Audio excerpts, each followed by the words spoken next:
how the Nano drives in terms of its engine, but how is it as a ride? Not too shabby. The suspension's pretty good. Again, given that this is a 1 lakh rupee car, you've got a McPherson strut up front and independent coil spring suspension round the back, which brings it about at par to the Santro. So we've seen how the Nano drives in terms of its engine, but how is it as a ride? Not too shabby. The suspension's pretty good. Again, given that this is a 1 lakh rupee car, you've got a McPherson strut in the front and an independent coil spring suspension round the back, which is pretty sophisticated and similar to what you'd get on the Santro. And then there's the matter of how it handles. Now this car has no power steering, but then do you really need power steering on a car that weighs just 600 kilos? The Maruti 800 never had power steering, and think about it. In a car this light, if you did have power steering, you would feel nothing. You wouldn't really have a sense of what your wheels were doing. You'd not feel connected to the road at all. So in a way, I think this is better. Now another thing about the Nano that everyone's been curious about after we first saw it at the Auto Expo is the car's design. Now when you look at it, I grant you, it's not exactly a He-Man. But the good news is, it isn't Skeletor either. There's something cute about it. But with a car that's obviously had so many design constraints given its price, it's only natural that the Nano's form depends largely on function. Take for example these air scoops.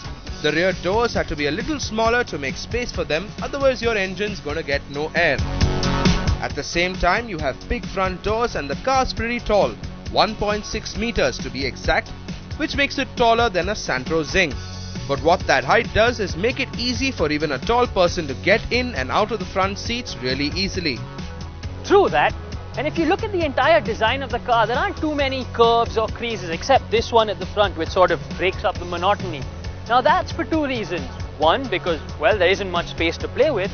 And two, because the less creases and curves you build into your design, the less money you spend putting it all together.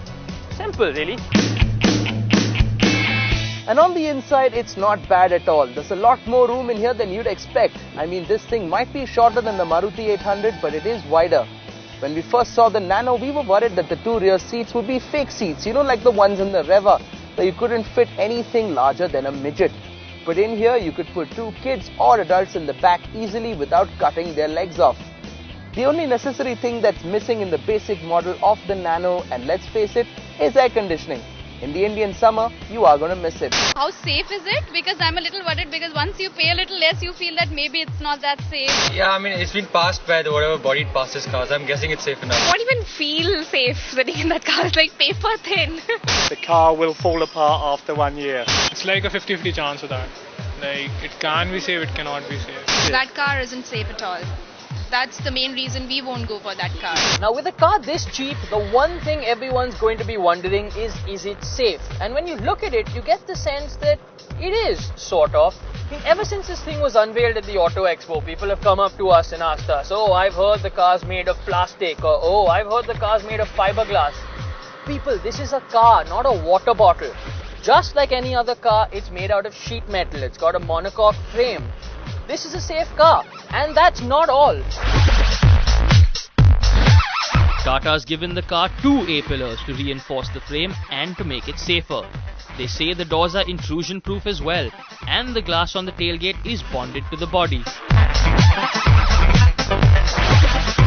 And that's not all either. Now Tata says the Nano not only complies with but exceeds current safety regulations in India. They've also designed the passenger compartment complete with crumple zones to take the load in case of an accident. I mean, fine, there are no airbags or ABS, but there aren't those things on a lot of other cars. Besides, if you think the Nano's unsafe, surely it's safer than juggling 3 children on the fuel tank of your motorcycle.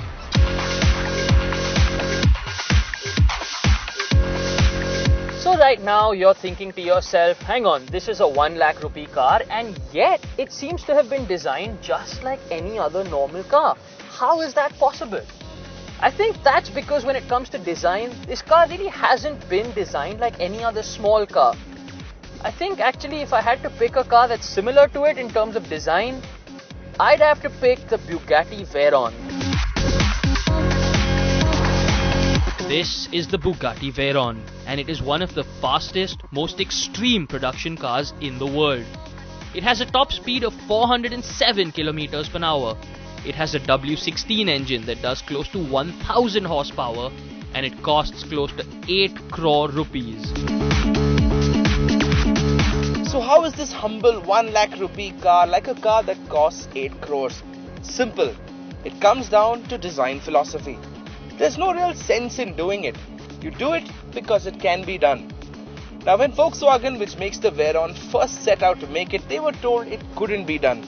In fact, even today, VW loses money on every Veyron they sell, because even at that price, it doesn't even begin to recover the cost involved in creating it. And yet, they make it. They make it because it can be made. They make it just so that they can say that they did.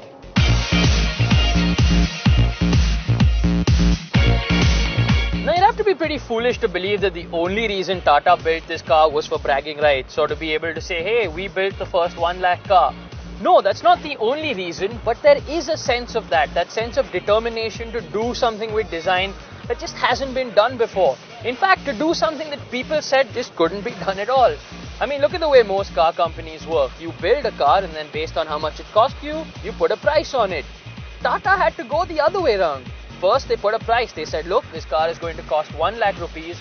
And then they had to work backward to design and engineer a car, a good car even, that would fit that bracket. I mean, the challenges, they just must have been completely insane. As insane as building the Bugatti Veyron, which is why I say the two are similar.